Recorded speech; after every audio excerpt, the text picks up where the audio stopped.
നിങ്ങളുടെ മ്യൂച്വൽ ഫണ്ട്സിൽ എല്ലാ എക്സും നിങ്ങൾ ഒരു ബാസ്ക്കറ്റിലാണോ വെക്കുന്നത്? ഇപ്പോൾ കോൺസെൻട്രേഷൻ റിസ്ക് എന്ന് പറഞ്ഞാൽ കുറച്ച് സ്റ്റോക്സ് അല്ലെങ്കിൽ സെക്ടേഴ്സിലേക്ക് നമ്മൾ നമ്മുടെ പണം ഇൻവെസ്റ്റ് ചെയ്യുന്നതാണ്. സോ നമുക്ക് ചെക്ക് ചെയ്ത് നോക്കാം.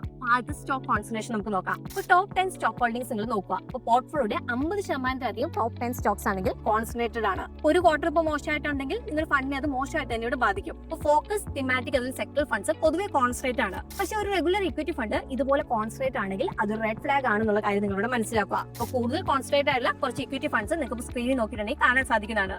ഇനി രണ്ടാമതായിട്ട് നമുക്ക് സെക്ടർ കോൺസെൻട്രേഷൻ നമുക്ക് ചെക്ക് ചെയ്ത് നോക്കാം. ഇപ്പോൾ ടോപ്പ് 3 സെക്ടേഴ്സ് 55% ഡോമിനേറ്റ് ചെയ്യുന്നുണ്ടെങ്കിൽ നിങ്ങൾ ഹൈ എക്സ്പോഷർ എടുത്തേക്കുന്നു എന്നുള്ള കാര്യം നിങ്ങളോട് മനസ്സിലാക്കുക. ഇപ്പം ആ ഒരു സെക്ടർ ഒന്ന് സ്ലോ ആയാൽ നമ്മുടെ ഫണ്ട് പെട്ടെന്ന് തന്നെ ഇടിയാം. സോ ടോപ്പ് 3 സെക്ടേഴ്സിലേക്ക് കൂടുതൽ വെയിറ്റേജ് ഉള്ള കുറച്ച് ഇക്വിറ്റി ഫണ്ട്സ് ഇതൊക്കെയാണ് വരുന്നത്. ഇവിടെ ട്രേഡ് ഓഫ് എന്താ?